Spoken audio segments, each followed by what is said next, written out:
psikolog tuh nggak bakal guna selama negara juga tidak bisa menjamin rakyatnya gitu. Bahwa kadang-kadang anak itu berperilaku buruk karena dia mendapat perhatian ketika dia melakukan perilaku buruk itu.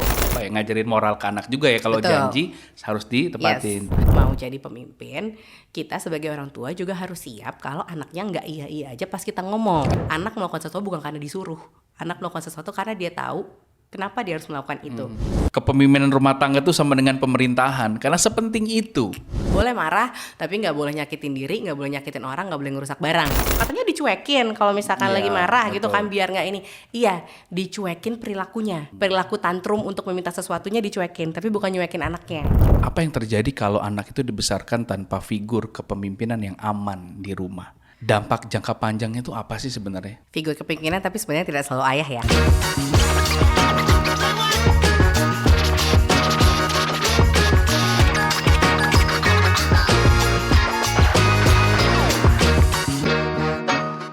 Welcome to Big Leaders by Big Thinkers, teman-teman Big Leaders. Semoga sehat dan baik. Kali ini akan ngobrol seru banget dengan salah satu sosok. Ini adalah mungkin sudah berkawan lebih dari 20 tahun ya.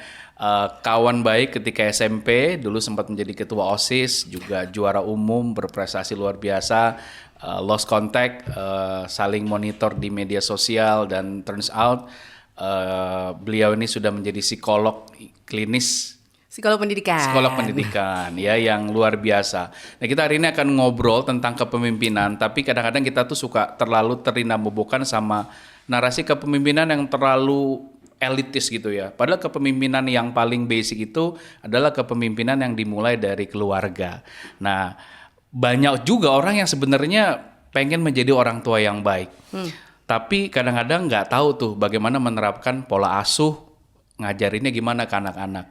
Apalagi sekarang ya, big leaders di era-era screen time ya, lalu pola asuh itu bergeser, tuntutan akademik. Lalu gimana kira-kira peran orang tua menurut perspektif psikologi? Kita akan kumpas tuntas, siapa lagi kalau bukan dengan Orisa. Halo, Pak. Apa kabar? Orisa Anggita Rinjani, MC psikolog ya? Hadir, MC psikolog, betul. Gue seneng banget. Tovan. Thank you banget sudah hadir di Big Leaders. Ori, sudah beberapa kali ya kita tertunda mau ketemu. Betul. Akhirnya dipertemukan di podcast hari ini. Dan gimana kabarnya? Masih agak supaya ini ya, kalau misalnya suara-suara sedikit gitu ya, tapi mudah-mudahan nggak mengurangi keseruan kita ngobrol hari ini. Sure. Pan, ya. Jadi memang kondisi sekarang cuaca ya akhir tahun cukup membuat kita harus punya stamina tubuh yang bagus. Nah, hari ini kita akan ngobrol banyak hal, tapi sebelumnya biasa kalau gue ngundang teman-teman di sini ada trivia quiz. Sengaja gue nggak bilang sama lo ya. Okay. Ini kita akan ngetes ya. Jawabannya hanya punya waktu 2 detik untuk mengelaborasi gitu ya. Tapi gampang kok. It's not langsung hard deg-degan questions ya. Berasa tiba-tiba ada tes. Oke. Siap ya? Oke. Logika atau intuisi? Intuisi. Pendengar atau penanya? Pendengar. Sesi panjang atau instan tapi singkat? Sesi panjang. Praktek atau bangun sistem? Bangun sistem. Refleksi sendiri atau diskusi sama tim? Diskusi sama tim. Bahasa tubuh atau kata-kata? Bahasa tubuh. Data atau pengalaman? Data. Pembelajar atau pengamat? Pembelajar. Anak yang nggak patuh itu kurang disiplin atau kurang koneksi? Kurang koneksi. Anak harus nurut atau anak harus selalu bahagia? Nggak dua-duanya boleh nggak? Salah satu. Harus nurut atau harus selalu bahagia? Harus bahagia deh.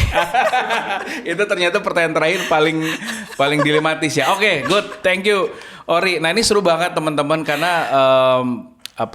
Ibu Guru Orisa ini adalah seorang psikolog pendidikan yang juga sekarang aktif ya di Rumah Dandelio. Nah, jadi mungkin supaya teman-teman Big Thinkers kenal sosok Mbak Orisa ini, apalagi beliau ini Big Leaders juga sering hilir mudik di timelinenya teman-teman mungkin di berbagai kanal yang lain, tapi kita akan kumpas lebih dalam di sini. Ri, siapa sih lo? Siapa gua gitu ya. Oke. Halo Big Leaders, kenalan ya. Namaku Orisa Anggita Rinjani. Saat ini aku ibu 3 anak. Wow.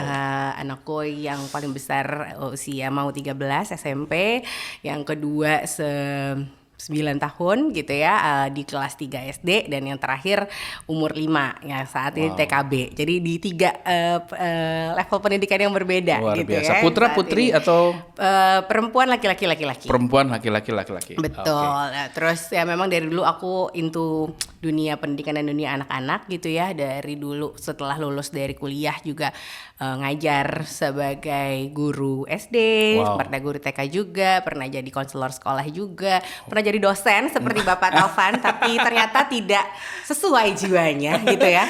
Akhirnya kembali bersama Rumah Dandelion ya, kita fokus di dunia pendidikan anak usia dini dan parenting juga.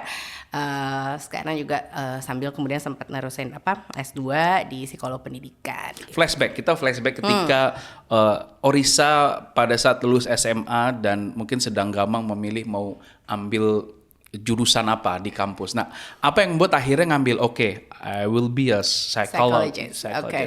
Apa tuh? Awalnya tuh dari dulu cita-citaku dari kecil adalah guru TK. Sebenarnya cukup konsisten, tidak terlalu banyak berubah. Gue nggak tahu loh waktu kita SMP tuh lo mau jadi guru TK. Yang gue tahu Orisa adalah ketua OSIS dan ranking 1 terus.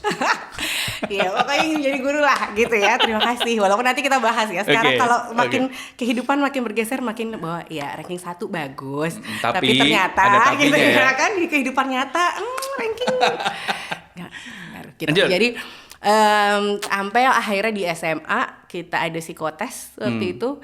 Nah, hasil psikotesnya disarankan psikologi. Jadi kayak mulai mengulik apa sih psikologi gitu ya, harus akhirnya menimbang masuk ke jurusan keguruan, mau masuk guru gitu ya, atau misalkan psikologi, terus ngobrol sama orang tua, ngobrol sama konselor, guru BK waktu itu gitu kan, bukan Bu Puri waktu itu kan, SMA kita berbeda soalnya Jadi akhirnya udah deh nggak apa-apa psikologi aja gitu, nanti pun kalau misalkan ternyata dibutuhkan nanti bisa ke sana gitu, bisa tetap bisa ngajar gitu dari ilmu psikologinya atau misalkan sebagai psikolog. Ya udah jadinya meneruskan ke psikologi dan ternyata I really enjoy. Dan yang menarik adalah psikologi menjadi salah satu jurusan yang paling diminatin loh di tahun 2025 ini. Dulu se-hype itu kah?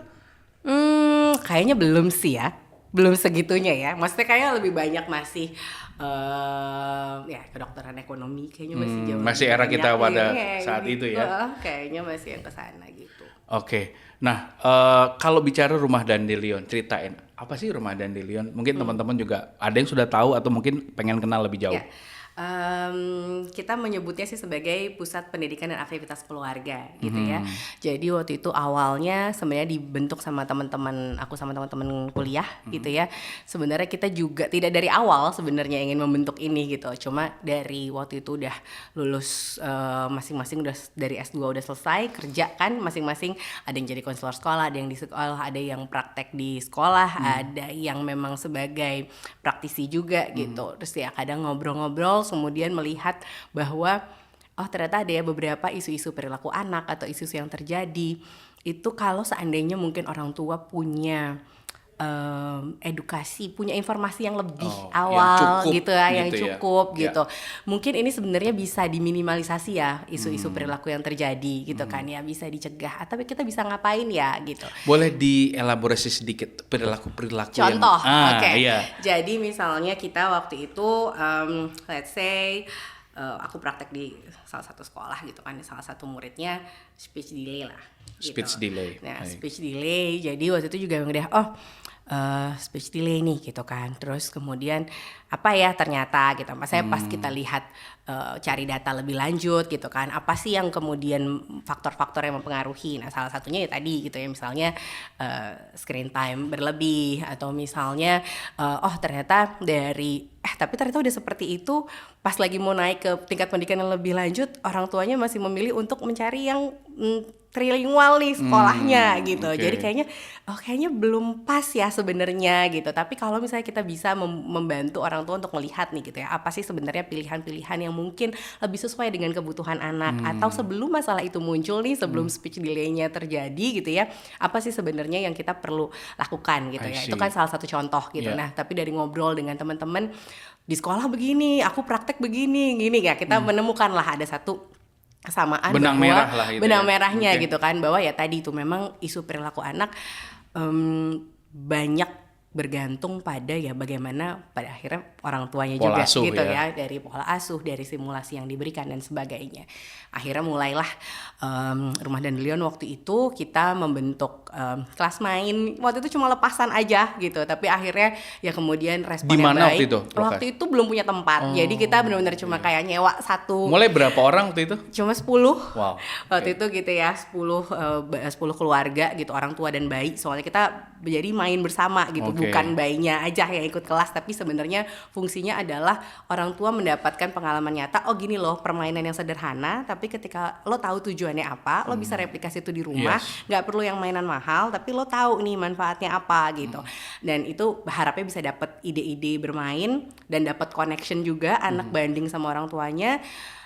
Ke sana. Waktu itu kita nyewa salah satu ruangan di Rimba Baca, perpustakaan anak di Cilandak. Kita suka banget lah di sana. Tapi terus kemudian responnya baik, ya tambah lama tambah banyak peminatnya. Terus ya akhirnya kita punya tempat sendiri gitu. Berarti co-foundernya ada berapa orang tuh? 10 orang itu? Co-founder kita ada 5. Oh ada 5, termasuk lo berarti ya? Betul semua. Nah sekarang kita punya 2 layanan besar gitu. Jadi Rumah Dandelion ada 2 layanan besar. Yang satu memang kelas bayi dan sekolah. Sekarang itu udah sampai TK gitu ya. Kita udah sekolah formalnya juga udah ada.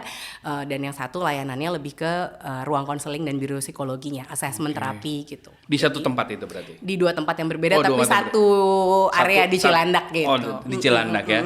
Oke. Nah menarik nih teman-teman Big Leaders, kalau mau kenal lebih lanjut Instagramnya @rumah_dandelion. @rumah_dandelion atau @rumah.dandelion atau @rumah_dandelion.sch. Jadi Nah teman-teman, kenapa gue pengen ngundang Mbak Orisa ini ke Big Leaders, karena kalau kita bicara substansi podcast itu kan kita lihat dari knowledge, skill sama attitude.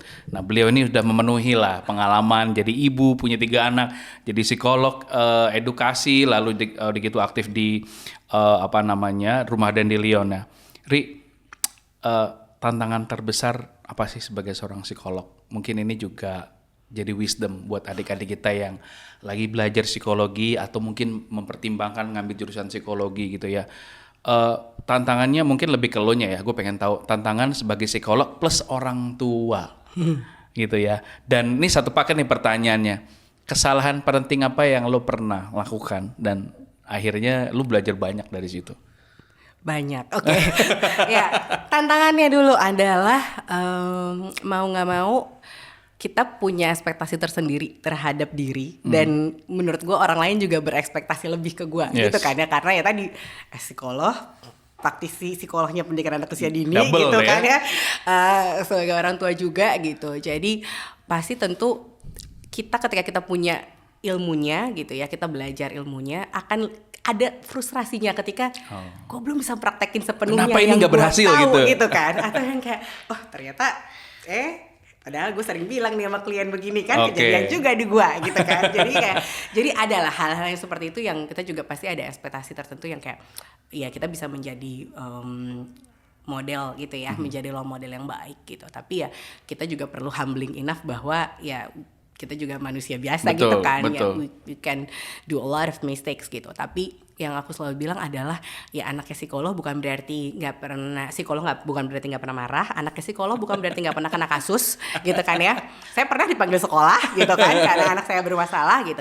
Tetapi adalah ketika itu terjadi, mungkin aku menjadi lebih cepat berefleksi. Itu kenapa? Baik. Gitu. Karena ada sebab, ada akibat. Betul ya. Gitu. Jadi dari sekolah pas ini juga sekolahnya kayak enak ya Bu ngobrolnya gitu, karena nggak defensif kan, kayak aku tahu nih gini kayaknya di rumah lagi ada begini sehingga mungkin bisa ngaruhnya ke sini, aku akan coba begini ya. Gitu. Jadi dicari root cause-nya ya. Betul. Keren. Gitu, karena itu yang terjadi, karena kesalahan parentingnya ya all over the years ini gitu ya, 13 tahun ini menjadi orang tua ya banyak. Misalnya paling sering ya mungkin kita ada yang istilahnya tuh namanya negative attention trap gitu ya. Misalnya mungkin untuk orang awam apa tuh makna? Contohnya gini, bahwa kadang-kadang anak itu berperilaku buruk karena dia mendapat perhatian ketika dia melakukan perilaku buruk itu. Contoh, misal anak lagi main anteng nih, anteng-anteng main, dia bisa jadi dia main sendiri anteng, bisa jadi dia main sama temennya, sama siblingsnya gitu ya.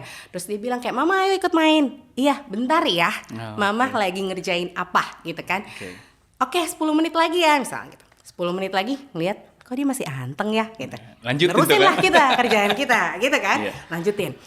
Berlalulah 20 menit, masih anteng, masih bisa nih kayaknya bentar lagi gitu ya. Sampai 30 menit akhirnya anak mulai gelisah karena sebenarnya dia sudah menunggu Betul, cukup lama kan betul. untuk dia mengokupasi diri sendiri, dia kemudian menghibur dirinya sendiri gitu. Sementara ya anak-anak ini, apalagi yang anak usia dini, kapasitas dia memang untuk mengelit aku mau ngapain atau misalnya seperti apa kan juga masih berkembang gitu. Iya. Mulailah dia rusuh-rusuh dikit ya, mulai temennya ntar mulai ada berantem dikit, mulai rebutan mainan, mulai kalau nggak udah mulai geratakin, akhirnya bukan mainan, laci yang dibukain gitu ya. Tiba-tiba pas yang lagi kita kayak gitu, kita paling nggak kita melakukan apa? Kita melakukan paling nggak kita manggil namanya kan, Yes. misalnya Ara gitu ya anakku, atau Yoda gitu kan, Abi gitu, atau kita nyamperin dia untuk Oke. kayak kok gitu sih nggak boleh gitu. Itu kita bilang negative attention karena dia mendapatkan atensi Karena ketika perilaku perilaku negatif. dia saat negatif. Oke. Iya kan? Padahal kita bilang, Oke. kenapa sih ya dia kayak gitu? Oke, berarti kita lihat apa sih yang terjadi situasinya sebelum dia melakukan perilaku itu. Dalam situasinya waktu itu apa sebelum kejadian itu muncul? Dia lagi sendiri, dia lagi sama siapa? Orang dewasanya lagi ngapain? Apa respon orang dewasa terhadap perilaku itu gitu. Kita kan Wow. sebenarnya masih menarik ke sana kan. Nah, waktu itu ya sempatlah ada masa-masa kita juga ada yang kayak gitu. Padahal udah tahu nih gitu kan, tapi kadang ya sibuk gitu kan, kita seperti apa, lebih baik sebenarnya ya apa tuh di periode-periode itu kita udah 15 menit nih. Jadi sebelum anak mulai muncul isu perilakunya, kita udah kasih atensi dulu. Jadi yang kita kasih makasih ya udah nunggu 15 menit, kita main ya 5 menit, 10 menit, tapi aku mesti mau lanjut lagi gitu. Itu akan lebih mudah sebenarnya gitu. Oke. Itu salah satu mungkin yang paling sering gitu ya. Dan mungkin yang relatable juga buat teman-teman, buat orang tua. How to overcome supaya anak itu tidak terjebak dalam situasi itu? Berarti kan harus ada reaksi yang cukup responsif ya dari orang tua. Betul. Ketika let's say berjanji ke anaknya. Betul. Itu harus benar-benar ditepati. Iya. Dan itu belajar ngajarin moral ke anak juga ya, kalau Betul. janji harus ditepatin. Oke. Dan yang membantu adalah visual timer untuk anak-anak. Jadi sebenarnya itu yang kemudian ini yang ngasih kok pakai sampai sekarang gitu Stopwatch ya. gitu? Iya kayak stopwatch, tapi salah satu misalnya aplikasinya kayaknya bisa banyak gitu ya. Kalau di handphoneku sampai ada nih ya. Itu Lengkap namanya ya? mouse timer. Nah, Apa namanya? mouse timer. Oh, mouse Nah, timer. aku ngeliat kemana nih. Nah, Oh, gitu. oke. Jadi kayak gini gitu ya. Bisa diklik 5 menit. Gitu ya. Nah, terus adalah tuh ntar si tikusnya jalan sampai ke keju. Berarti 5 menit, 5 menit aku baru main sama kamu. Sehingga kadang-kadang kan Oke. anak itu, terutama anak-anak yang masih kecil, mereka tidak punya sense waktunya, memang belum berkembang. Jadi dilihatnya dibilang visual. 10 menit itu berapa lama sih? Udah Oke. 10 menit belum? Belum. Udah 10 menit belum gitu kan ya. Tunggu sampai tikusnya Sebentar. makan keju. Sampai selesai ya. Kalau udah selesai, kamu tunggu yang di sini, ntar kamu ketok sama aku, atau aku keluar gitu. Oh, Jadi wow. itu membuat anak juga belajar nunda keinginan, nggak langsung, tapi Yes. dia dibantu untuk meregulasi diri. Aku harus nunggunya tuh Belajar berapa lama? regulasi diri. Berapa Bagus lama aku harus nunggunya? Dibanding kita cuma bilang, 10 menit lagi. 10 menit itu berapa sih? Dia belum bisa bedain 3 menit, 7 Yes. menit sama 10 menit tuh apa bedanya Yes. gitu. Jadi salah satu strategi yang paling sering aku gunakan dan cukup efektif adalah si visual Berarti timer. di visualnya di TV kah atau di tab atau di Kalau yang ini di handphone aku. handphone? Jadi kalau ditaruh handphonenya di dekat ditaruh, dia. atau misalkan yang itu juga sebagai pengingat aku juga sebenarnya Oke, kan gitu oke. kan yang ini. Tapi anak-anak yang udah lebih besar sebenarnya karena mereka udah bisa baca angka, udah ngerti jam, bisa juga sebenarnya pakai pakai clock biasa aja. Nanti ya jarum panjangnya sampai di angka 4 baru aku selesai. Sekarang jarum panjangnya masih di angka 12. Nanti kalau dia di angka 4 itu artinya 20 menit tuh sampai jarum panjangnya di angka 4. Kita juga bisa kayak gitu sih. Nice. Ini baru awal-awal udah banyak banget ilmu yang didapat dan gue yakin ini satu dari ribuan jurus ya sebagai psikolog luar biasa. Nah, yang paling penting dari pembicaraan kita hari ini adalah kita ngobrolin tentang kepemimpinan dari rumah. Ya, tadi kan di awal bilang kalau misalkan kepemimpinan rumah itu fundamental, dan kalau ngutip Aristoteles itu menyamakan kepemimpinan rumah tangga itu sama dengan pemerintahan karena sepenting itu. Karena kualitas pribadi-pribadi yang ada di pemerintahan terbentuk karena nilai-nilai yang dia dapat di rumah. Ya. Dan itu obrolan yang kita nggak bisa kesampingkan. Ya, ini bukan sosok agak berat, tapi itu faktanya, ya kan. Nah, Ri, ngomongin kepemimpinan dalam rumah tangga atau let's say kepemimpinan dari rumah, definisi yang ultimate itu apa sih kalau versi Orisa? Kepemimpinan dari rumah itu apa sih? Mengajarkan anak accountability kalau aku. Wow. Untuk orang awam, accountability itu apa? Bertanggung jawab atas tindakannya sendiri gitu Oke. ya. Dan maksudnya termasuk adalah dia menyadari sebab akibat dari perilakunya.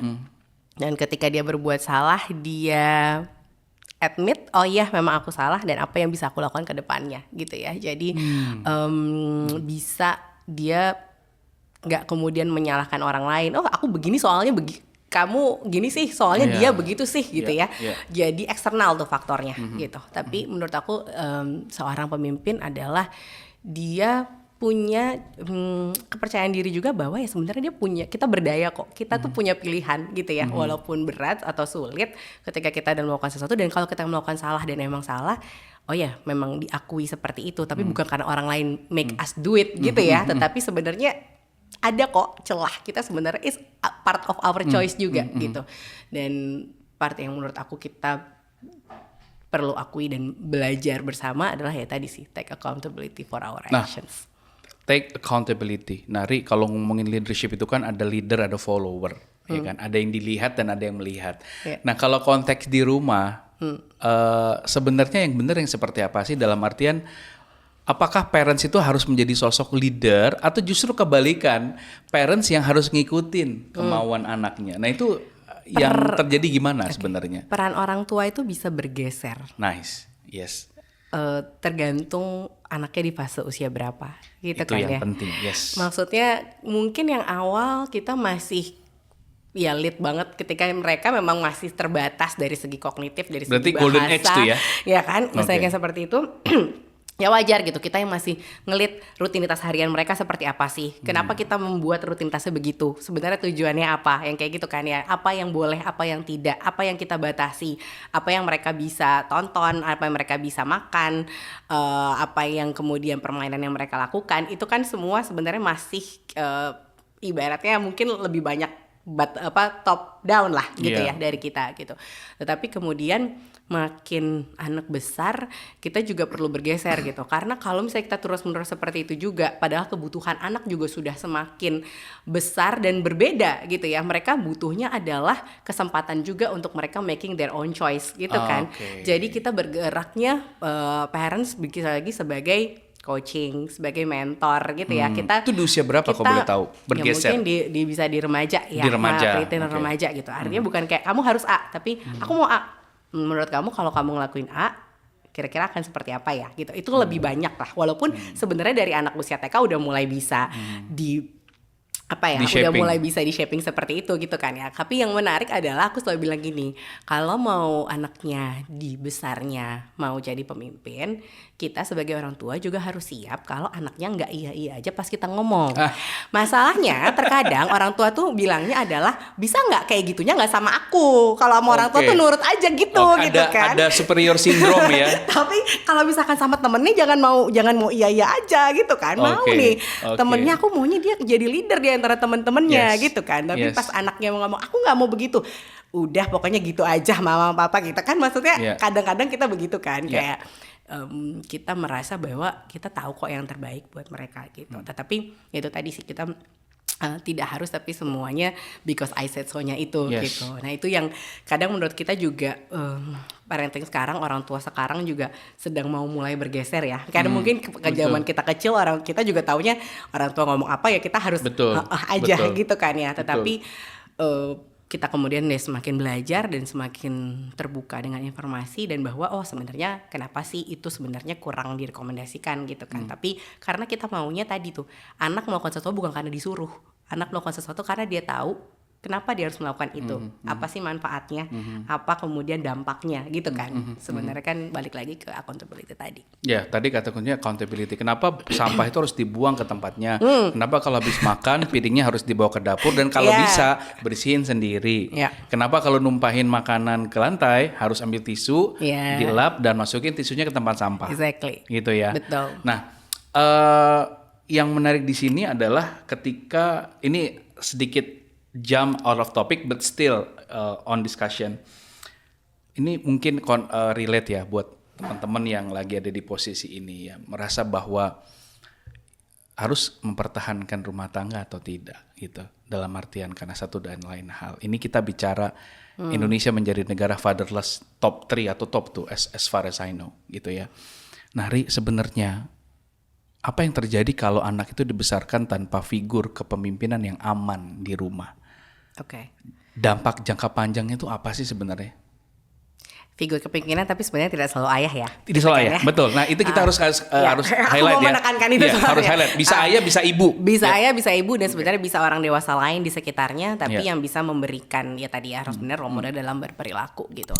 Tapi kalau ya sebenarnya aku tidak mendalami psikologi pernikahan dan relasi gitu ya. Tapi kalau misalkan dari apa yang aku pelajari selama ini gitu ya, terkadang dampak negatifnya lebih banyak ketika mempertahankan pernikahan misalnya gitu ya, ketika tidak setara, ketika disfungsional, jadi bersama tapi kemudian kekerasan dalam rumah tangga, itu kan juga dilihat anak dan mempengaruhi psikologis anak sebenarnya gitu kan. Jadi bisa jadi dalam situasi-situasi tertentu memang lebih baik berpisah, tetapi mereka bisa memiliki relasi yang sehat anak ini kepada ibunya dan kepada bapaknya gitu, Tanpa walaupun bapak dan terpapar ibunya pengaruh negatif.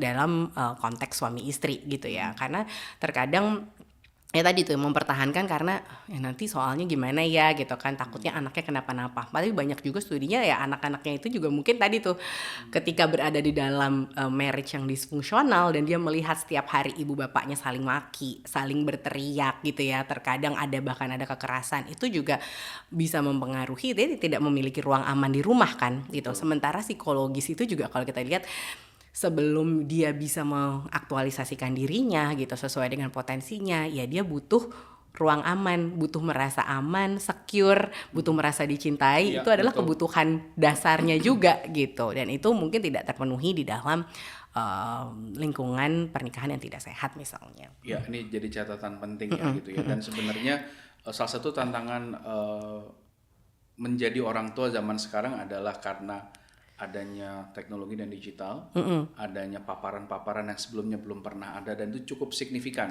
dalam rusak kondisi psikologis anak-anak kita gitu ya. Dan sebenarnya kalau menurut lo ya sebagai orang yang berkecimpung dan paham situasinya, tantangan terbesar orang tua Indonesia saat ini tuh sebenarnya apa sih, Ri? Sebenarnya ya, karena ada yang bilang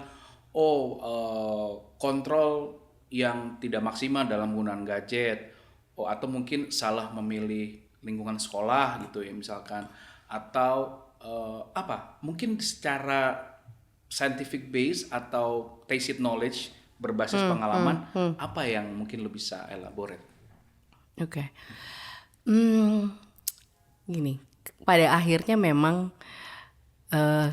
psikologi itu kan juga kita yang akhirnya gitu ya, aku pelajari over the years juga, bahwa ya terkadang memang kita itu tidak berada terisolasi, kita tuh berada dalam sistem, gitu kan ya. Yeah, right. Dengan sekarang keadaan, maksudnya ya kalau misalkan ada salah satu teorinya Brevan bener gitu ya, manusia tuh individu di tengah gitu ya, terus kemudian ada kan mikrosistem, makrosistem gitu ya, sampai yang paling besar gitu, itu semua saling mempengaruhi. Mungkin sebenarnya di dalam lingkungannya kondisinya baik-baik saja, hubungan dia dengan siblingsnya, hubungan dengan orang tuanya berusaha sekali untuk menerapkan pola asuh yang disiplin positif. Tapi kemudian situasi, sistem yang di luarnya memang membuat orang tuanya pun juga sulit merasa baik-baik saja. Penuh tekanan mental, stressful. Ya sekarang ya berkaitan dengan mungkin jaminan pekerjaan yang kita juga nggak menentu. Kebijakan-kebijakan pemerintah yang kemudian bisa bikin gitu ya.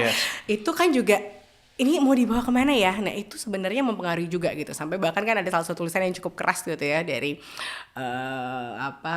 writer Oki Susanto gitu, bahwa psikolog tuh nggak bakal guna selama negara juga tidak bisa menjamin rakyatnya gitu, karena banyak itu ya sistemik gitu ya. Dan yang menarik beberapa hari lalu ya, mungkin teman-teman Bikledis bisa validasi bahwa belakangan pasien itu ke psikolog sharing bukan bukan individu problem. Iya, betul ya, tapi stres mikirin kondisi negara. Betul. Bener, Ri? Iya, sekarang bertambah kasus yang seperti itu gitu ya. Tapi dan itu tadi tuh kondisi kayak sama lah kayak pandemi gitu ya. Pandemi itu kan situasi yang sangat waktu itu juga mempengaruhi stres yang dibawa orang tua. Karena kita selalu percaya emosi itu menular. Ketika situasi yang di luar tuh sangat stressful dan penuh tekanan, orang tua tuh kan high alert ya. Betul. High alert apa ya? Nextnya ini akan seperti apa? Survival mode-nya tuh lagi kencang banget. Ketika lagi survival mode yang kencang gitu, kita memang akan menjadi lebih sulit untuk emosi, kemudian yang dalam keadaan relax, membangun koneksi, karena kita lagi fight-nya adalah survival mode gitu kan. Berarti kita bisa bilang one of the main answer yang lu bisa bilang adalah anger management ya, atau emotional management. Betul. Kemampuan regulasi emosi. Emosi itu luar biasa penting. Itu yang menurut aku krusial banget sekarang, semakin jadi orang tua, jadi guru gitu ya. Dan mengamati segala macam konflik yang terjadi di lingkungan sosial kita. Menurutku banyak banget sebenarnya konflik-konflik yang sebenarnya tidak perlu atau exaggerated gitu ya.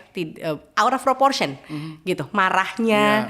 Maksudnya mungkin ada kejadian gitu ya. Satu ada trigger, tapi is it really that proportionate gitu ya, yang kemudian kok sampai kemudian dia bisa doxing atau misalkan sampai yang nuntutnya itu yang seperti apa gitu. Itu ada hal-hal yang menurutku balik lagi mungkin kemampuan regulasi emosi dan memisahkan sebenarnya mana sebenarnya akar masalah, mana masalah yang esensial dan enggak gitu ya. Itu itu menjadi kayak terlalu ekstrim aja gitu titiknya. Kayak either kita harus memilih sisi A sama sisi B. Betul. Kenapa kita nggak bisa? Memang ada yang salah di sisi A dan ada yang salah di sisi B. Betul. Gitu.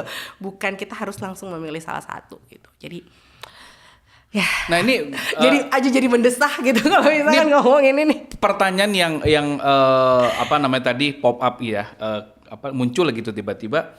Emang marah yang bener tuh sekarang gimana sih? Dalam artian apakah kita harus selalu dengan membentak agar anak kita akhirnya bisa nurut, kita pakai nada tinggi, atau mungkin ada cara marah yang lebih works terkait dengan kondisi anak zaman sekarang nih, mungkin agak beda kan. Nah ceritain dong Ri, mungkin ini akan jadi valuable lesson untuk teman-teman big thinkers ya. Marah yang cocok itu yang seperti apa gitu. Nah, aku senang pertanyaannya adalah marah yang benar seperti apa. Berarti boleh marah gitu. Karena beberapa kan ada yang gini kayak nggak boleh marah-marah gitu betul, kan. Betul. Itu yang sebenarnya biasanya tahap 1 adalah marah itu boleh. Itu yang harus tahap satunya itu dulu gitu. Jadi anak tuh nggak apa-apa loh marah, dia nggak harus ngendem emosinya gitu. Karena dia belajar mengelola emosi negatif ketika merasakannya. Ketika kita selalu di-repress dan nggak boleh merasakan itu, dia nggak akan belajar mengelola itu dengan baik gitu kan. Jadi itu kunci awalnya. Yang kedua, marahnya seperti apa? Biasanya aku sama anak-anak gitu ya, atau yang sama orang tua juga aku ngingetinnya udah simple gampangnya adalah 3 aja rulesnya gitu kan. Pokoknya boleh marah tapi nggak boleh nyakitin diri, nggak boleh nyakitin orang, nggak boleh ngerusak barang gitu. Jadi boleh marah gitu, misalkan marah tapi bukan berarti anak nggak akan pernah melakukan itu ya, tapi ketika melakukan itu kan akhirnya menjadi pola bagaimana kita merespon itu gitu kan. Artinya dia dan akan direkam itu ya. Betul, akhirnya karena kan itu pola ya, intinya kita nggak akan bisa perfect all the time, tapi kalau misalkan dari 10, 8 kali kita memberikan respon yang sesuai gitu ya, itu harapannya kan menjadi pola gitu. Anak marah misalnya apa, disuruh matiin nonton sudah habis waktunya tapi dia nggak mau gitu ya. Terus udah nih gitu dia banting misalnya itunya gitu, dia marah. Oke. Kalau dalam kasus seperti itu seperti apa harusnya? Satu adalah kita set ground rules-nya dulu sebelum perilaku. Jadi pencegahan is always better kan. Sebelum kita kasih ini ada gadget, kamu punya waktu 15 menit misalnya, atau 20 menit atau 30 menit gitu ya. Ini berarti kita mulai sekarang di sini, berarti selesai yang di sini ya gitu. Jadi kalau misalkan nanti sudah selesai waktunya, aku akan minta kamu untuk matikan dan kembalikan gitu. Terus biasanya 2, kasih transisi. Anak itu kalau misalkan anak-anak itu butuh transisi. Nggak bisa kita yang tiba-tiba langsung di-cut gitu ya. Di-cut kayak udah selesai waktunya, kasih gitu. 5 menit lagi ya, udah jam segini, udah bikin lagi. Udah lihat dulu, udah 5 menit lagi ya gitu. 5 menit ntar yang ini nih jarum panjangnya tadi visual. Gitu. Kalau misalkan ini masih itu udah selesai gitu. Kasih kesempatan, kamu mau matiin sendiri belum bisa. Akhirnya kayak ya udah maaf ya kalau kamu belum bisa mati sendiri, mama yang ambil, mama simpen. Dia nangis ya nggak apa-apa nangis, kita bilang aja gitu. Ya oke, kamu sedih ya, kamu masih mau nonton tapi nggak bisa, tapi waktunya udah habis gitu. Jadi sebenarnya kita bisa tegas tanpa harus teriak sebenarnya bisa gitu. Karena kan yang penting adalah tadi tuh kita mau mengajarkan anak mencoba memang ada aturan yang harus di follow gitu kan. Jadi kayak itu ya udah nggak apa marah-marah. Tapi kalau misalnya dia sampai mukul nih jadinya apa ngelempar, ini bukan untuk dilempar, tapi biasanya kita di saat dia lagi marah kita nggak bisa ngasih nasihat gitu kan. Saat dia lagi marah yang jadi fokus kita adalah amanin barangnya, kalau emang barangnya bisa sampai rusak. Satu, amanin dianya gitu kan. Jadi pindah gitu. Ada masanya anak kalau misalnya lagi tantrum tuh dia sukanya jerukin kepala. Tuk banting kepala ke entah ke lantai atau ke tembok. Ya misalnya dia lagi marah gitu, ya udah kita angkut aja. Ya udah kalau kamu masih mau marah-marah yang di sini, kamu yang kalau ke tembok sakit jadi ini ada bantal. Ya udah gitu. Jadi di sini aja gitu. Tungguin deh sampai dia selesai gitu. Jadi kuncinya sebenarnya kadang orang juga bilang katanya dicuekin kalau misalkan lagi marah gitu kan biar nggak ini. Iya, dicuekin perilakunya. Perilaku tantrum untuk meminta sesuatunya dicuekin, tapi bukan nyuekin anaknya. Jadi misalkan ketika dia marah terus dia kayak ya udah deh biar nggak marah-marah aku kasih lagi deh. Dibalikin lagi tuh handphone atau misalkan tabletnya gitu kan jadi nonton lagi. Itu kita mengalah sama tantrumnya gitu kan. Yang dia belajar adalah oke, aku nangis aja lebih kenceng, aku nangis lebih lama, ntar juga akan dikasih gitu kan. Jadi yang abaikan perilaku tantrumnya, tapi bukan abaikan anaknya. Aku di sini sebelah kamu, kalau kamu masih perlu marah-marah nggak apa-apa. Berarti bicara kita hadir utuh penuh ya untuk memantau perilakunya tuh. Iya. Dan di saat itu balik lagi, kalau lagi marah-marah kan ibaratnya lagi berapi-api, jangan disiram bensin dulu. Kitanya. Konteks siram bensin maksudnya ditambah diomelin gitu. Tambah dimarahin gitu kan, kayak berisik banget sih teriak-teriak gitu kan. Kamu nggak tahu nih di depan tuh ada siapa, malu nah gitu kan. Kamu emang anak nakal, besok tuh mama nggak bakal ngasih lagi ya itu yang namanya tablet dan segala macam. Itu sebenarnya tidak perlu. Dan akhirnya itu tadi tuh menambah bensin jatuhnya ketika dia lagi berapi-api gitu kan. Sebenarnya kita perlu latihan untuk lebih tenang. Iya, karena ada yang bilang bahwa menjadi orang tua adalah tidak ada selesainya, belajar yang seumur hidup ya kan. Dan konteks ini Big Leaders kalau mungkin pernah dengar ya mindful parenting ya. Mindful parenting sadar bahwa anak kita adalah anak kita yang perilakunya itu berdasarkan respon dari orang tuanya. Betul. Ya, dan cara komunikasi itu menjadi penting ya Ri ya. Communication skill tuh penting, luar biasa ya. Luar biasa ya. Sama tapi tadi tuh kesadaran. Kalau karena lo bilang kesadaran, ya tadi kesadaran juga termasuk kesadaran kita kapan kita lagi tidak siap untuk menghadapi anak, itu juga kita perlu sadar. So kita harus ngapain? Maksudnya kalau lagi udah mulai itu ternyata kepancing gitu ya? Kepancing dan segala macam gitu ya. Aku bilang kayak kita hit pause dulu kan gitu. Itu akhirnya kayak oke. Kalaupun itu kita bilang kayak kayaknya aku juga perlu nenangin diri. Aku takutnya kalau aku di sini aku malah makin teriak atau aku mukul kamu. Jadi aku yang butuh menenangkan diri aku sendiri ya itu. Itu kita bukan nyuekin dia, tapi kita lagi ngasih contoh bisa loh kita mengelola emosi besar dengan cara yang seperti ini gitu kan. Kalau lagi ada partner atau lagi ada mbak atau misalkan lagi ada pasangan yang bisa diajak tektokan, gantian deh gue udah gak kuat, please tag team aja gitu. Karena aku pun belajar bahwa ternyata emosiku tuh juga lebih gampang tertrigger ketika anakku makin besar, remaja. Jadi aku juga kayak masih saat ini tuh masih belajar untuk menyadari bahwa oh ternyata responku beda ya gitu. Aku kadang ngobrol sama suami, kenapa ya tapi beda ya gitu. Maksudnya kalau anak yang dua yang masih kecil gitu ya, dia teriak, dia marah misalnya tantrum tuh aku udah easy gitu. Kayak rasanya udah gampang gitu, nggak kepancing gitu. Ternyata tapi aku lebih mudah kepancing ketika anakku yang paling gede ini yang di fase yang remaja ngelakuin hal yang ternyata tidak sesuai harapanku atau misalnya udah menunjukkan ya kekasan remaja lah sebenarnya. Itu yang gitu perempuan berarti ya. Kekasan remaja, which is sebenarnya bagian dari perkembangan remaja juga gitu kan. Betul. Yang which is kalau kita udah belajar enggak ini bukan, ini emang lagi fasenya begini lagi gini gitu. Tapi itu kita juga lebih aware gitu. Perlu ternyata aku masih berbeda. Ternyata aku masih lebih gampang kepancing. Kenapa ya aku kepancing pas dia lagi begini gitu. Itu tuh kan kita juga tetap perlu berefleksi dan menyadari itu. Jadi ya mindful parenting menurutku. Ya, berarti kan tadi bergeser peran ya kalau misalkan bicara konteks leadership lagi, how you lead from above, from the middle atau mungkin dari belakang. Ketika ada di fase dewasa, memimpin di tengah-tengah tuh harus jadi teman ya. Iya kan? Jadi coach, jadi mentor. Ketika sudah lebih dewasa lagi makin minim peran orang tua ya, mensupport karena anak itu sudah bisa ambil keputusan sendiri gitu kan.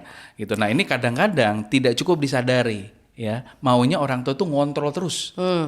Nah, ini kan juga kadang-kadang nggak mindful juga, Ri. Dalam artian sampai apa istilahnya helikopter parenting ya. Ya. Nah, pertanyaannya adalah, terus gimana supaya orang tua tuh nggak terjebak dalam helikopter parenting? Menurutku semua perubahan perilaku itu kan muncul dari knowledge yang kita miliki ya. Yes.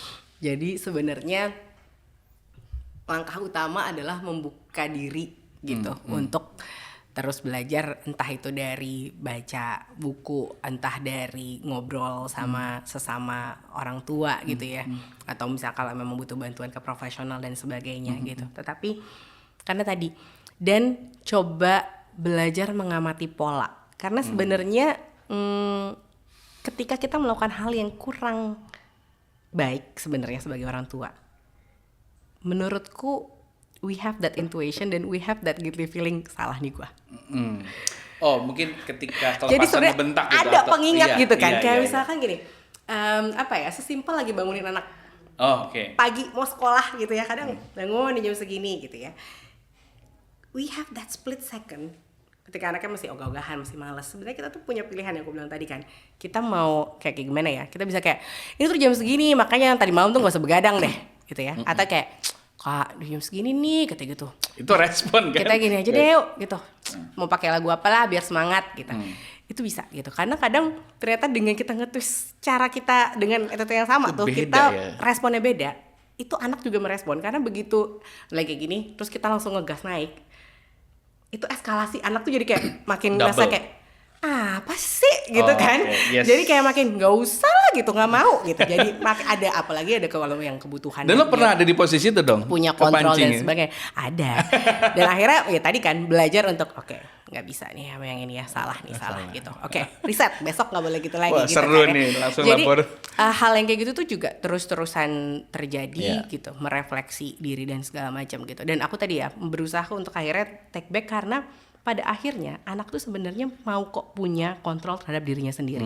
Tapi ketika dia nggak dikasih kesempatan, nggak bisa. Misalnya nyetir deh, belajar nyetir gitu ya. Terkadang kalau kita dia lagi nggak harus dalam posisi yang dia menyetir, mungkin dia juga nggak akan alert gitu, karena dia nggak ya dia masih diserin terus, ya dia ngapain gitu kan, masih sambil jalan ya mungkin dia nggak harus merhatiin segala macam gitu. Tapi ketika dia lagi dalam posisi emang yang kendali, itu keadaan chaos, dia pasti akan mengendalikan itu. Dia akan belajar mengendalikan.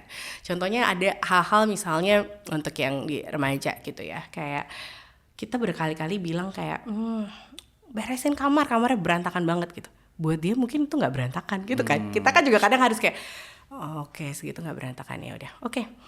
Ya udah, tapi selama masih bisa menemukan barang-barangnya sendiri dan ini segala macam gitu ya, belajar untuk step back. Oke, buat dia ini standarnya segitu masih oke gitu ya. Pokoknya aku selalu bilang tetap nggak ada barang berserakan, tapi ya ditaruhnya seperti apa gitu. Tapi at some point ketika kamarnya menjadi chaos sendiri, dia juga akan merasa tidak nyaman sendiri. Dan akhirnya kayak tiba-tiba out of the blue ngelihat loh lagi beres-beres sendiri, ini sendiri gitu, padahal nggak diminta gitu. Akan ada sebenarnya keinginan dia juga untuk lead kok sebenarnya apa yang dia butuhkan saat itu gitu, dan apa yang dianggap penting oleh anak saat itu, atau apa yang dianggap penting sama kita mungkin bukan yang dianggap penting sama anak gitu. Dan kita perlu belajar untuk lama-lama ya memang menghargai, tidak harus begitu gitu, nggak harus sama. Betul. Yang struggling kan bagaimana menanamkan nilai-nilai keagamaan. Mungkin kalau yang di Islam kan ngajarin sholat dari kecil, ya kan, itu perilaku sih memang ya. Betul. Anak kecil kan belajar dengan melihat, mengamati, betul ya.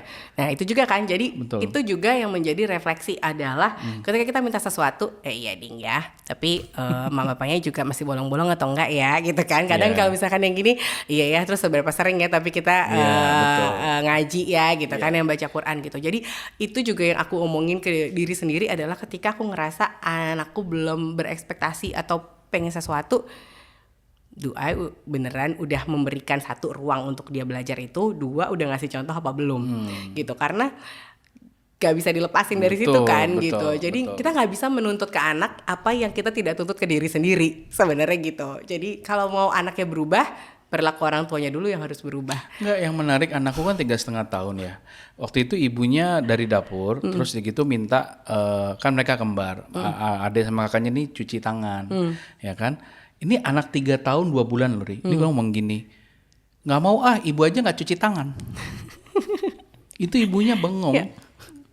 Jadi benar-benar ya dia ngelihat apa yang.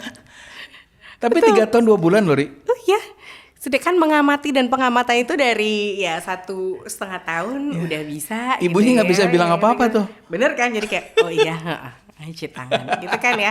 Atau kadang nggak boleh makan yang udah jatuh, tapi kadang kita mesti ada jatuh dikit bener kalau misalnya kita nggak apa-apa gitu kan. Kadang Oke. hal-hal yang Oke. kita sangka tidak terserap tapi terserap sama anak karena mereka benar-benar lagi luar biasa sih gitu. Nah, teman-teman Big Thinkers, gue yakin Mbak Ori ini punya banyak banget pengalaman ketika berinteraksi dengan berbagai pasien atau klien.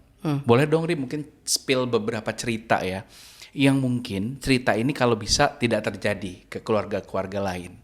Ya, you don't have to mention the nama atau apa, tapi mungkin yang bisa jadi greatest lesson untuk parents sekarang itu apa sih dari yang lo lihat ya? Karena ini akan menjadi pengalaman yang sangat mahal ya.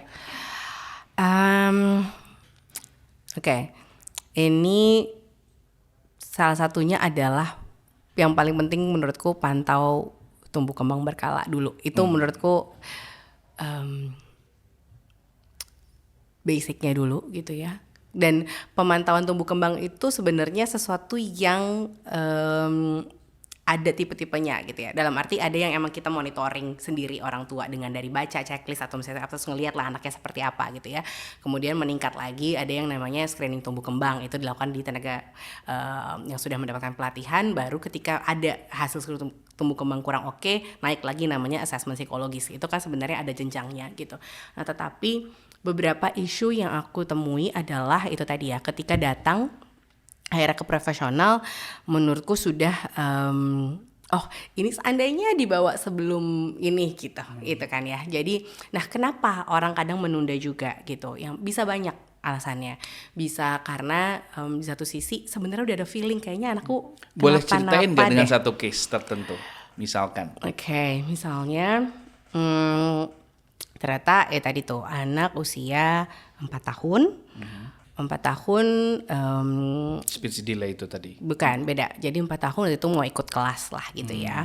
Ternyata ketika datang waktu itu cuma ditulis di riwayatnya adalah tadi speech delay gitu. Tetapi ketika datang ternyata ada beberapa indikasi-indikasi yang ternyata jauh lebih fundamental. Kontak mata, kemampuan komunikasi dua arah gitu. Karena kalau speech delay mungkin dia tidak bisa mengekspresikan, tapi kalau diajak ngomong masih minum atau misalkan apa mau minum ke sana, ambil itu, main ini yuk gitu kan masih bisa ya. Ada interaksi dua arah dan dia sadar dia lagi di mana. Tapi ketika misalnya ternyata anak ini gak ngeh dia tuh lagi di lingkungan sosial yang seperti apa sih gitu, bahkan dia nggak tahu ini tuh sebenarnya lagi ngapain gitu. Jadi ada ternyata hal-hal yang menurutku untuk 4 tahun ini sudah cukup, gapnya tuh sudah cukup jauh dari capaian perkembangan yang harusnya di usia ini. Tetapi ketika kita bicara sama orang tuanya, belum semua orang tua siap gitu ya untuk mendengar gitu kan. Akhirnya kayak nggak kenapa-napa kok, ntar juga bisa sendiri. Denial atau berarti misalkan seperti itu gitu ya. Dan ini semoga tidak terjadi ke teman Big Thinkers di sini, karena itu tadi ketika memang dibutuhkan intervensi, semakin dini intervensi dilakukan itu hasilnya akan semakin optimal dibanding ketika Jangan intervensinya menunda baru berarti ya. dilakukan di atas 5 tahun misalnya gitu. Tetapi itu tadi ya, sebenarnya menurutku untuk misalkan case tadi ini harusnya dengan tanda-tanda ini tuh dari umur 1,5 tahun tuh sudah terlihat ada perbedaan pencapaian perkembangan harusnya di antara yang lain gitu. Tetapi nah itu tadi terkadang bisa jadi memang orang tuanya merasa hanya fase kok, ntar juga bisa sendiri. Ada yang masih ada ya berharapnya ini selesai gitu ya, atau memang yang nggak ngeh bahwa ini tuh memang ternyata ternyata harusnya tuh 2 tahun udah bisa ngomong ya, udah bisa merangkai 3-4 kata ya. Harusnya kalau 2 tahun tuh harusnya udah bisa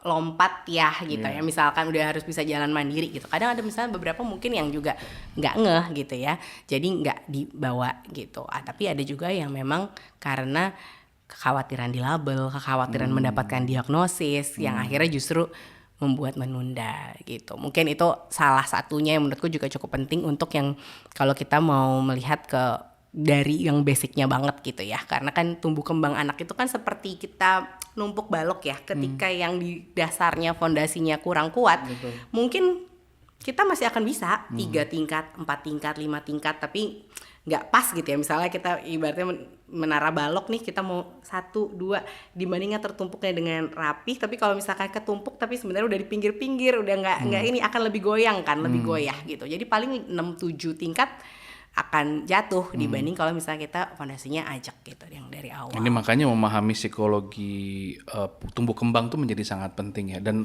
semua orang tuh harus paham berarti ya sekarang ya. Iya.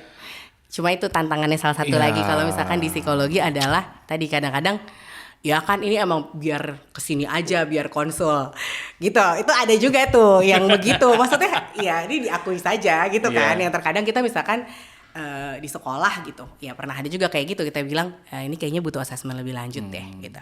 Ya terang aja bilang gitu nih kan biar dapat duit nih ntar yang di psikologinya. Ada Tuh bilang justifikasi, ya. nggak harus kok, nggak harus di rumah dandelion lo, boleh di klinik tumbuh boleh kembang yang lain. Tapi silakan. kayaknya kita merasa dari pengamatan, observasi dari pengajar dari ini kayaknya perlu deh gitu untuk yang ini. Ya, maksudnya ada aja gitu yang seperti itu, salah satu tantangannya gitu. Karena ya let's be honest juga, kadang-kadang ada praktek-praktek orang-orang yang tidak bertanggung jawab juga, ya itu tadi juga nggak sesuai kebutuhan klien, harusnya belum perlu assessment gitu kan. Atau anak yang masih umur 4 tahun ayo tes IQ, kalau ngapain, kebutuhannya apa, nggak pengen tahu aja, nggak usah gitu kan. Perlu gitu. Kalau potensi minat bakat Belum, umur berapa gitu. sebenarnya? Sebenarnya kalau minat bakat yang kalau yang formal banget sih biasanya masih udah SMP ya. Wow. Sanaan gitu. Kalau misalnya kalau yang di usia dini tuh biasanya kalau psikotes pun untuk milestones-nya biasanya TKS masuk kesiapan SD gitu ada. Atau ya tadi tuh ketika ada kondisi khusus rujukan yang kayaknya emang ada isu tertentu. Tapi kalau sebenarnya cuma pengen tahu aja gitu ya, aku sih nggak terlalu nyaranin, kayak kita nggak perlu ngasih beban yang nggak perlu buat anak Iya, gitu. iya, Gitu iya. maksudnya nggak perlu lah gitu. Kadang gini, kayak misalnya anakku lah kan, walaupun kembar 2 karakter yang berbeda, tuh kadang-kadang pengen tahu supaya nanti misalnya gini, si kakak ini lebih cocok di lesin apa ya? Dia lebih ke kinestetik atau itu gimana sih identifikasinya? Untuk anak usia dini sebenarnya kuncinya adalah observasi kan, Observasi, pengamatan. pengamatan. Dan mereka butuhnya itu memang masih broad, variasi. Lebih banyak variasinya. Iya, belum in depth. Belum spesifikasi ya? Belum in depth Belum gitu. in-depth ya, Nanti oke. makin besar dengan banyakin pengalaman, aku udah nyoba A, udah nyoba B, udah coba C. Oh ternyata dari aku variasi ini yang dia lakukan minta berulang untuk aku mau ini lagi dong. Oh dia ngajakin. Ketika dia ngelakuin kegiatan itu fokusnya dia meningkat. Fokusnya bisa lebih lama. Terus ternyata emang dia belajar itu jauh cepet ternyata proses belajarnya. Oh berarti kita bisa bilang minat bakatnya kayak ada nih di sini gitu ya. Tapi kalau misalkan terlalu dini juga misalkan ngetes gitu, itu takutnya malah membatasi. Oh anakku tuh tipe yang ini kok sukanya kinestetik, jadi yang udah gerak aja gitu ya misalnya. Takutnya kita jadi malah membatasi gitu. Atau yang tadi, dia emang visual nih, sukanya adalah gambar-gambar, jadi gambar terus, nggak pernah kemudian diajakin kegiatan yang bergerak. Padahal sebenarnya dia masih butuh tuh Diberikan sebenarnya banyak, eksplorasi itu gitu ya. Atau kalau kita istilah yang mungkin lebih sering dikenal multiple intelligence gitu ya, Multiple atau kecerdasan intelligence. majemuk gitu kan. Itu kan kita nggak harus dalam bentuk les juga loh sebenarnya, nggak harus terstruktur gitu kan, tapi dia punya kesempatan, ada musik yang di rumah nyanyi bersama, dengerin lagu gitu kan, dia linguistik ya baca buku, diajakin ngobrol, yang diskusi gitu kan, naturalistik, Mewarnai segala macam. visual mewarnai, mainan kemudian puzzle, naturalistik ajak main di taman gitu ya, ajak dia nyiram tanaman di rumah gitu. Sebenarnya kan ada gitu dari yang variasi kegiatan gitu. Tapi yang aku berusaha hindari sebenarnya itu sih, kenapa nggak ada yang dari kecil. Oke, ada kuesioner mungkin bisa gitu, atau yang dari pertanyaan-pertanyaan yang kira-kira kalau yang di rumah apa, ini gimana gitu. Itu lebih ke panduan pertanyaan. Toolsnya tapi ada tuh? ada sebenarnya gitu kan, kayak tapi ya lebih informal test biasanya gitu kan, sama yang lebih dari kita dari ngobrol dan pertanyaan-pertanyaan yang kemudian mengarahkan kira-kira ini akan lebih ke arah yang mana gitu. Tetapi kalau tes formal atau psikotes formal biasanya masih untuk usia yang udah lebih besar gitu, di 14 tahun ke atas, karena dia juga udah lebih ajak, udah punya pengalaman apa yang aku suka, apa yang enggak gitu kan. Mereka tahu dari mana mereka suka atau enggak suka kalau mereka belum punya pengalaman eksplorasi hal Iya, itu gitu betul. kan. Nah, mundur agak jauh ke belakang, gue tadi sempat pengen tahu ini sebenarnya, dalam artian when you build a career, let's say lo kan psikolog ya, psikolog. pasti ada satu mission yang lo mau bawa, ya kan? Purpose lah kalau anak zaman sekarang sebutnya purpose. Sebenarnya mimpi besar lo apa, Ri? Dengan menjadi psikolog dan lo berkarya Mimpi di Dandelion. Dan besarnya. ke depan lo mau ngapain gitu? Ya. What is your big dream tuh apa sebenarnya? Ketika dimungkinkan ya, sebenarnya Ya. big dream-nya adalah membuat siapapun yang sempat berkenalan dan berpapasan ataupun bekerja sama dengan Rumah Dandelion, sama-sama kita menjadi agent of change Nice.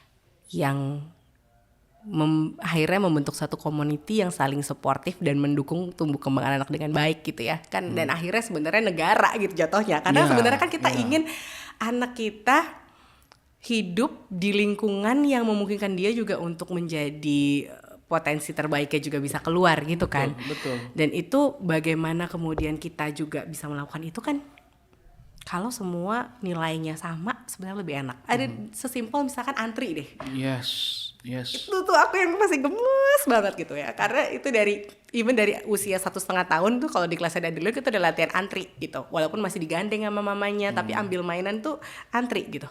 Karena menurutku itu tuh simple tapi when you make a habit out of it gitu, karena kan sebenarnya arti di balik itu adalah lo menghargai hak orang atau enggak gitu kan. Ketika lo nggak antri, lo sebenarnya ngekat hak orang lo gitu. Dan ketika sudah dibangun, capek-capek masuk ke struktur masyarakat, bubar. Iya kan, kayak oh ternyata di sini dimanapun ini aja kok gitu kan. Ternyata gampang banget kalau misalnya kayak gini, nggak usah antri gitu semuanya. Jadi tidak membangun menjadi masyarakat budaya yang kita inginkan sebenarnya. Yes. Ini menarik banget, tapi waktu kita tuh terbatas gitu ya. Thank you so much for being here. Ya. Dan mungkin pesan yang paling lu pengen sampaikan ke orang tua muda saat ini apa? Supaya punya anak-anak dengan kemampuan regulasi yang lebih baik, kemampuan kontrol emosi yang lebih baik, sehingga akhirnya bisa menjadi yang tadi lo bilang tuh, punya accountability di masyarakat. Your last message. Ini sih kalau dari aku mungkin 2 deh ya. Boleh. Yang pertama,